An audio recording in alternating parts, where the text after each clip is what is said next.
అన్న సరే ఫస్ట్ నుంచి మళ్ళీ నీట్ గా ఎవరు మాట్లాడమాకండి. నువ్వు మొత్తం కెమెరా మాట్లాడమా. కాదు పదపట్ల అట్లాగే ఉంచు. నువ్వు ఎటు ఏమీ నెయిల్ చూపించినా ఏమి సరే, ఆపన్నా. అందరికీ నమస్తే. మేము గత 5 రోజుల నుంచి ఈ వరద ముంపు ప్రాంతాల్లో ఆహార పదార్థాలు గాని, నిత్యావసర సరుకులు గాని, మంచినీళ్లు గాని, భోజనం దగ్గర నుంచి కొవ్వొత్తులు, దోమలకి సంబంధించిన పుల్లలు అన్నిటిని కూడా రోజుకి 1000 మందికి సప్లై చేస్తున్నాం. ఈ రోజు ఇంతవరకు ఉదయం నుంచి ఇంతవరకు కూడా రాజీవ్ నగర్ కంటక ప్రాంతాలలో వరద పెరిగినా గాని ఒక్క పొట్లం భోజనం లోపల జనాలకు వెళ్ళలేదు. కరెంటు మాత్రం రోడ్డు పక్కన ఉన్న వీధి లైట్లకి కొన్ని ప్రాంతాలకు మాత్రం ఇచ్చారు కానీ లోపల లోతట్టు ప్రాంతాలకి భోజనం, మంచినీళ్లు, సరుకులు కానీ ఏమి ఒక క్యాండిల్ కూడా ఇవ్వలేదు. కానీ ఈ రోజు ముంపు ప్రాంతంలో ప్రతి ఇంటికి నిత్యావసర సరుకులు పంపిస్తామని చెప్పేసి ప్రభుత్వం చెప్పింది. ఇప్పటి వరకు ఒక్క బియ్యపు గింజ గాని ఇక్కడికి రాలా.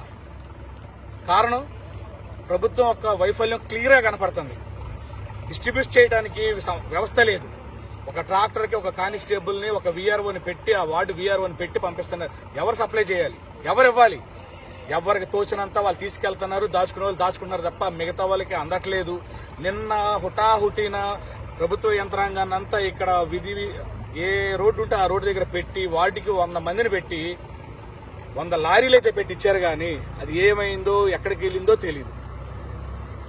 చివరి దాకా వెళ్ళట్లా. ఈ రోజు మేము ఇప్పుడు దాదాపు 9:30, 10 అవుతున్నా కానీ ఇప్పుడు చివరింటి వరకు వెళ్లి వాళ్ళకి బియ్యము, కందిపప్పు, మంచునూనె, దోమల పుల్లలు, కొవ్వొత్తులు, అగ్గిపెట్లు, కొన్ని బట్టలు ఇచ్చి మరీ ఇప్పుడు వస్తున్నాం. ప్రభుత్వం ఎందుకు చేయలేకపోతుంది?